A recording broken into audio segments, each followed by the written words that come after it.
It's Popples. Viral news and trending stories. NBA locker rooms aren't always safe spaces. Sometimes they become pressure cookers, moments where teammates don't just clash, they come dangerously close to crossing a line that can't be undone. This is what happens when respect disappears. Luka Doncic versus Grant Williams. It started as practice, routine, controlled, harmless. Grant Williams was brought to Dallas for one reason: toughness. Challenge Luka, push him, get under his skin. Williams had made a career out of that: defense, trash talk, relentless pressure. But he misjudged the moment. During a 2023 practice scrimmage, Williams wouldn't stop talking, possession after possession, up and down the floor. Luka listened. Then he snapped. According to Mavericks executives, Luka went nuclear. Three-pointers, post-ups, floaters, bucket after bucket. 26 straight points by himself. Williams later confirmed it. The message was clear. You don't poke greatness unless you're ready for the response. Months later, Williams was gone, traded, while Luka led Dallas straight to the NBA Finals. Practice ended. The warning was sent. LeBron James loses control. LeBron James is built on composure. 22 seasons. Thousands of trash talkers ignored, but one player keeps breaking through the armor: Dillon Brooks. Early in the game, Brooks starts barking. 1 minute in, technical foul. It doesn't stop. Third quarter, a dead ball. Brooks slaps it. It hits LeBron in the head. That's it. LeBron explodes, words flying, veins bulging. He lunges toward Brooks, even shoves a referee trying to hold him back. Teammates rush in. Fans freeze. Some call for an ejection. LeBron gets a technical. Brooks keeps pushing. Final seconds. Clutch three. Then chest-to-chest contact with LeBron. Second tech, ejection. Standing ovation. Afterward, LeBron shrugs it off, but everyone knows the truth. This rivalry is personal. It began in the 2023 playoffs when Brooks called LeBron old and said he liked poking bears.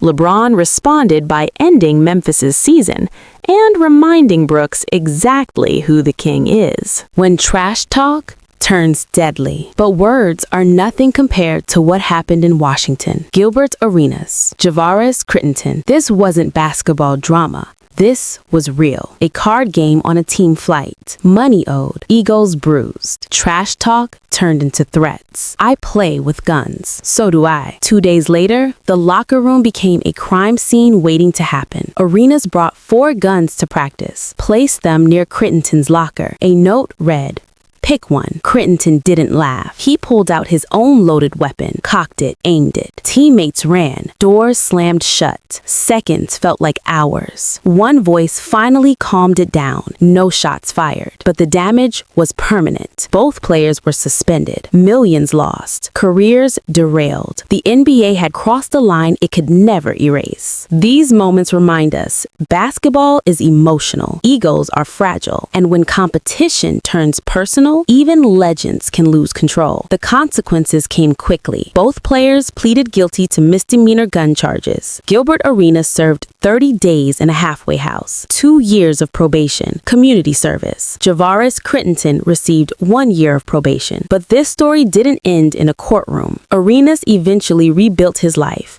A second act, a popular podcast, a public redemption. Crittenton's path went the opposite direction. In 2011, he was charged with murder. A 22-year-old mother of 4, shot and killed in Atlanta. Prosecutors believed it was retaliation gone wrong. In 2015, Crittenton pleaded guilty to voluntary manslaughter. Sentence, 23 years in prison. One locker room moment had echoed into real life. Shaq and Kobe, a dynasty on the brink. If guns in a locker room sound unreal, this almost feels worse. Shaquille O'Neal, Kobe Bryant, 3 championships, a dynasty, basketball perfection. Behind the banners was chaos. Their tensions simmered for years. Ego, money, different philosophies. Shaq thought Kobe cared too much about himself. Kobe thought Shaq didn't care enough at all. By the 2003-04 season, it boiled over. Kobe went public. An interview that crossed every line, called Shaq fat, lazy, a bad leader. Shaq watched it all unfold and snapped. According to his own autobiography, he confronted Kobe and said the unthinkable, "I'm going to kill him." This wasn't trash talk anymore. Teammates had to physically separate them. Security was brought in, metal detectors installed at practice. Let that sink in. An NBA franchise feared its own superstars. Years later, Shaq clarified, he didn't mean it literally. Kobe's response? Come on then. Cold, unmoved, pure Mamba mentality. The partnership never recovered. Shaq was traded. The Lakers chose Kobe. Only years later did reconciliation come. Too late to fix the damage. Draymond Green and Jordan Poole. The league said it had evolved. Then, October 5th, 2022 happened. Golden State was fresh off a championship. The dynasty was alive. Until one punch cracked it. Practice, trash talk, tension boiling. Poole stood his ground. Draymond stepped forward, chest to chest. A shove. Then a right hook. Poole collapsed. The punch was brutal, and it was caught on video. When the footage leaked, the internet exploded. Leadership questioned. Culture dissected. Draymond apologized, stepped away, paid a fine. But trust doesn't come back that easily. Months later, Poole was gone, traded. One moment changed the direction of a dynasty. Kevin Garnett's darkest moment. Some confrontations never go public. This one stayed buried for years. Kevin Garnett, Kendrick Perkins, a team plane, no coaches, tensions high. Garnett was injured, frustrated, angry. Perkins said the wrong thing. Something snapped. Garnett exploded. Face to face, veins bulging, pure rage. Paul Pierce later said he genuinely feared for Perkins' life. Teammates jumped in just in time. No punches thrown, but no one forgot the look in Garnett's eyes. One punch, one broken face. Bobby Portis, Nikola Mirotic, Chicago, 2017. Practice got heated. Trash talk escalated. Then came the punch. Mirotic went down. Broken jaw, facial fractures, hospitalized. Portis was suspended 8 games, the longest for a teammate fight at the time.